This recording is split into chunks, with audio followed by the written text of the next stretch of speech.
Hello and welcome to pmclounge.com. Today we are discussing the stakeholder engagement plan. It was known as stakeholder management plan in the PMBOK 5 world, but starting PMBOK 6, it is now called stakeholder engagement plan. So that's what we are discussing today. Actually, a lot of smaller concepts here and there will show up in this video. So watch it till the end.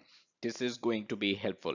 Now, as always, if you're into reading articles, you can check out the first link in the description below, which will take you to an article on stakeholder engagement plan over at our official website, pmclounge.com. Also, second link is going to be a playlist of every single video that we have done in the stakeholder management knowledge area.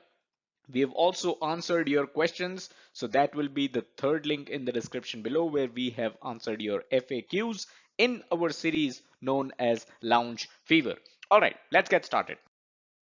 So let's talk about the underlying process first. And much before you reached the last knowledge area which we are discussing, stakeholder management, you would have realized that the first planning process of all knowledge areas is about creating a respective management plan. And that's why stakeholder management knowledge area is no different. So the first planning process in stakeholder management knowledge area is plan stakeholder engagement, which naturally gives you a key output known as stakeholder engagement plan. This again is a component of the project management plan. Now, in this plan, you are going to document how you would engage with the stakeholders. So your plans of engaging with the stakeholders, that's what is documented here. Just for some clarity, I'll give you the PGKA mapping. So this is the process that we are talking about, plan stakeholder engagement. The key output of this process is the stakeholder engagement plan, which is the topic of this video. This is a process in the planning process group. The knowledge area, of course, is stakeholder management. We've already discussed identify stakeholders. Like I said earlier, second link in the description, which takes you to an entire playlist of every single video that we have done. You will find identify stakeholders there. When we do a video on manage stakeholder engagement and monitor stakeholder engagement in the near future, you will find them in that playlist too. So let's talk about the levels of engagement and what do we mean here. So you can make use of analytical techniques to figure out how engaged the stakeholders already are. And there are 5 levels of engagement. Now, how come we switched gears from stakeholder engagement plan to levels of engagement? Because this constitutes the stakeholder engagement plan. You need to know the levels of engagement of the stakeholders to be able to document where do your stakeholders currently stand. So there are 5 levels of engagement. First one is unaware. The unaware stakeholder does not know that the project is underway. So you might know of certain people, at least one in your project team, who does not even know that the project is underway. Especially if they are from some cross-functional team and you are working on a large project which is being handled in a matrix environment. Second level of engagement is resistant, and I'm sure you would have uh, come across a resistant stakeholder as well. They do not want the project to take place. What their reasons are for this is anyone's guess, but stakeholders that are resistant, it means that they don't want the project to take place. Sometimes it is also possible that they are fine with the project. They don't have an issue with the entire project, but they have an issue with a certain decision that was taken within the project, and that's what turns them into a resistant stakeholder. Number 3 is neutral. A neutral stakeholder is actually fine. He's okay with the project. He's okay with any decision within the project that you're taking. It's almost as if the neutral stakeholder is not concerned with how things turn out. Now, here's a question for you. Which of the two do you think is a worst stakeholder? Resistant stakeholder or neutral stakeholder? Let me know in the comments. Definitely looking forward to your answers on this one. Okay, number four is supportive stakeholder. So supportive stakeholder, they want the project to succeed. Any decisions taken as part of the project are also supported. So these are extremely positive people.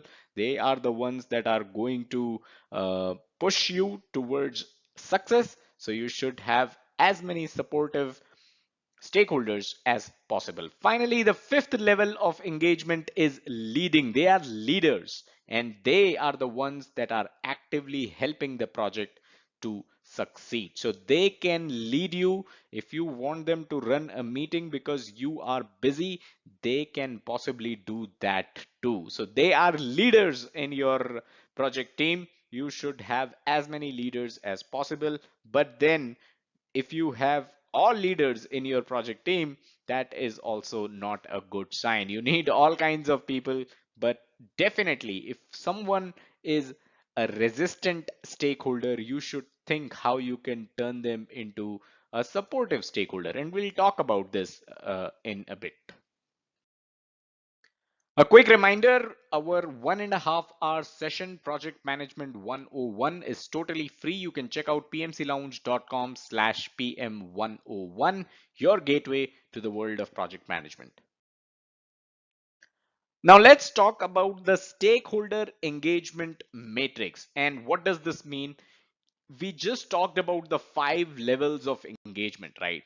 And when you map the stakeholders into their respective levels of engagement, you are not only identifying their current standing, whether they are resistant, whether they are supportive, whether they are leaders, you're identifying that. But in addition to that, you also get an idea of where you would want them to be. And that's something we'll talk about on this slide itself. So this is how you can create the stakeholder engagement assessment matrix by putting everyone based on their level of engagement on the project. So this is an example stakeholder engagement assessment matrix. So you've listed out the stakeholders here. You've listed out the 5 levels of engagement here. And now you are trying to understand where does this stakeholder stand. So let's say product manager, currently he is a supportive stakeholder. You would want the product manager to lead, and that's the desired standing. That's the desired uh, stage that you would want the product manager to be in. Then you've got architect, you've got engineering manager, you've got quality manager, and this way you can list out all your primary stakeholders at least, and you can try to gauge what is their level of engagement in the project. And like I said, not only that, you will also be able to get an idea of where you would want them to be, which is most important, because once you get that idea, that's when you can work towards making sure that they move from their current standing to wherever you want them to be. Okay, let's talk about a nifty little concept known as turning around negative stakeholders. What is this turning around? Basically, in the stakeholder engagement matrix, you can see that the quality manager is someone who is at the level of resistant, and you want the quality manager to turn around into the level of supportive. So that's what you want. That is what turning around is all about. And obviously, you would want that because you don't need negative stakeholders, people who are, let's say, resistant to your project. You don't need them, right? You want to make sure that as many stakeholders as possible in your project are positive stakeholders. None of them are negative. It is next to impossible. It is almost impossible.